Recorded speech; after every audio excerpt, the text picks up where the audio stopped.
Defunding the police. Defunding the police. Hmm. America, we are under attack. Leftists basically want to talk, you know, now, I mean, since the death of George Floyd, whom, by the way, he was no saint to begin with, you know, especially since he was obviously a career criminal, and he obviously committed a crime, you know, let alone resisted arrest before his death. Now all of a sudden you have us talking about you have everybody talking about defunding and disbanding law enforcement. America, we're in a we are going to be in a real, you know, this is some real serious trouble right here. We're going to be in some real serious trouble if that happens. Defunding law enforcement is not a good idea. This is going to prompt, this is literally going to prompt everybody. This is going to literally, this is going to be a big sign of a massive red wave that's going to come, here, that's going to take place come November. When we go out and vote. I mean, the thing about defunding law enforcement or disbanding them altogether, that's going to be a bad sign. Look at now Minneapolis, basically, and some other cities like New York City. They're they're in the process or already have talked about defunding and or disbanding police. Now, especially over in New York, because New York City literally has the largest police force in the nation. And especially since the city is huge. And then you got places in you got the teachers union in Los Angeles, basically talking about demanding that the police will be defunded and not be around certain school areas. And keep in mind, Los Angeles is a crime-infested hellhole too. I mean, and then I don't know about you guys, but it's bad enough Chicago has a crime problem, has a they it's been like, I think it's about like, it was like a lot of people, I don't know for sure how many it was, that got shot and or killed within the whole day, in a whole weekend, within a 24-hour time period. And they want to talk about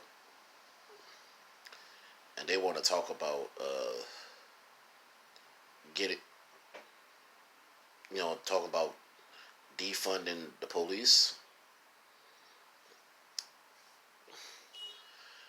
If you want to defund the police, if you want to disband them, be my guest. You're talking about having a high crime wave up the wazoo, number one. Number two, even if there are cops still on the force, you're literally talking about that these cops will be overworked, underpaid and definitely in you know inadequately trained. It's going to hurt. The truth be told, it's going to hurt some neighborhoods. It's going to hurt some communities too, especially if they decide. Here's the killer. They might even decide to not patrol or monitor the things that go around your neighborhood and what have you. I mean, next thing you know, you're going to have neighborhood watch guards and whatnot, and and they can't even they can't even monitor that. They have a problem with that, especially if you're talking about the Trayvon Martin incident from 2012, early 2012. But it's all like this. They're only doing that because now you know they're trying to make this nation a lawless society. They want to demand that we'll live in an area full of lawlessness. I mean, to tell the truth, what's next really going to happen is, now let me set the record straight. If the Chicago Police Department were to be defunded or disbanded, heaven forbid, I can guarantee you the north and west side, I mean the north side and downtown and the downtown area will likely have the most police presence there. I'm sorry to say it, the south and the west sides of Chicago will will not.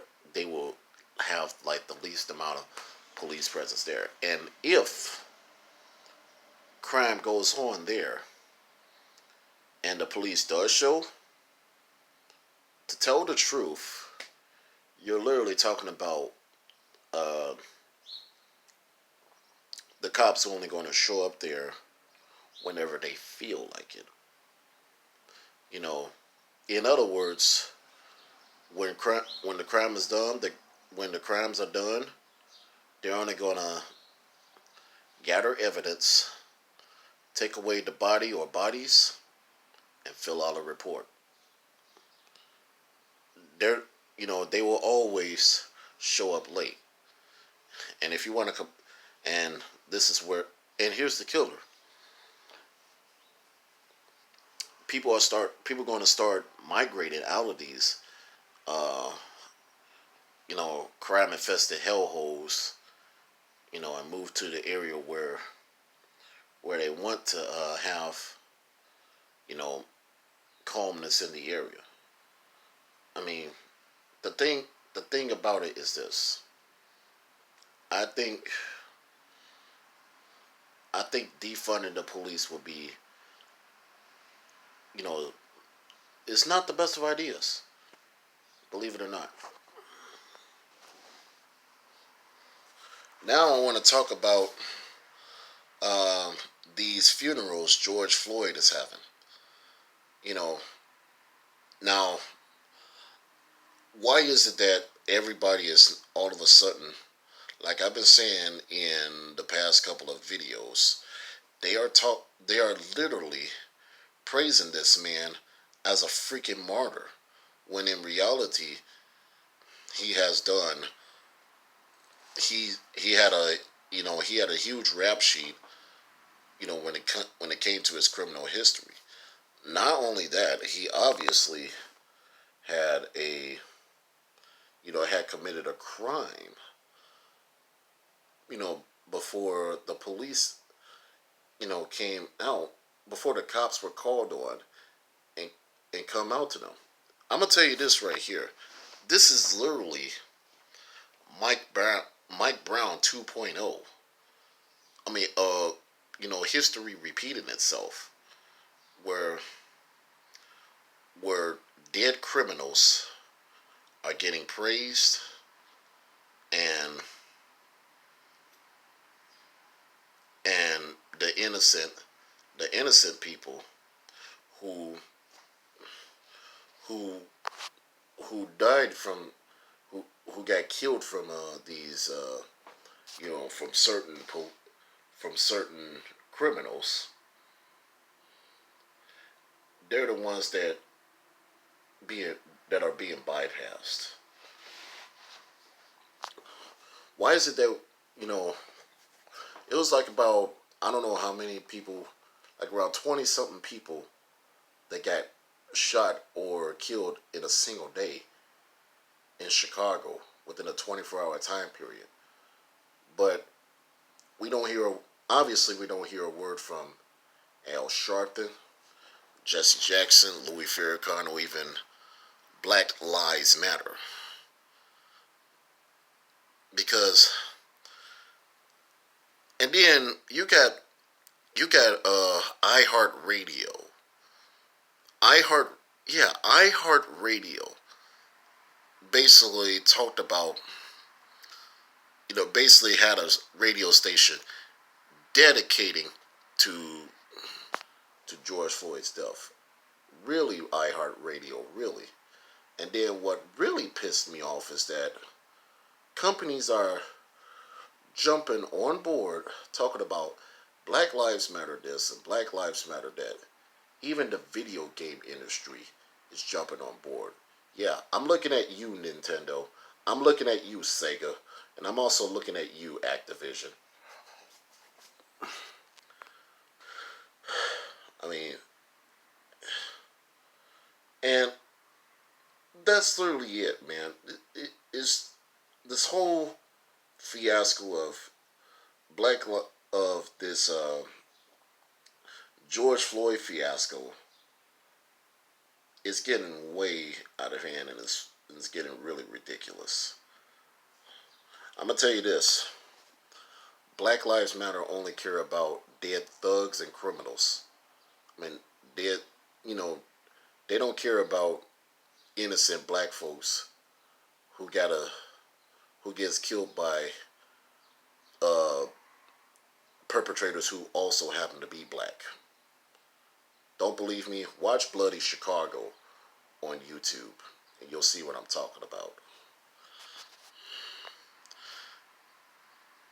And that's literally all I have to say about this whole stuff going on, because I'm just I'm just really sick of everything, and it's gotten me to the point where I'm just starting to become, to not have empathy for it, and you know, I'm literally going to start becoming a lot more apathetic about, all, cases like this, because I'm gonna tell you this: Black Lives Matter don't speak for me. Neither does Al Sharpton or Jesse Jackson. And I used to have respect for Al and Jesse, but now my respect for them has completely, without a doubt, dwindled. I'm Chuck Johnson, a.k.a. Kid Thunder. You guys have a good day.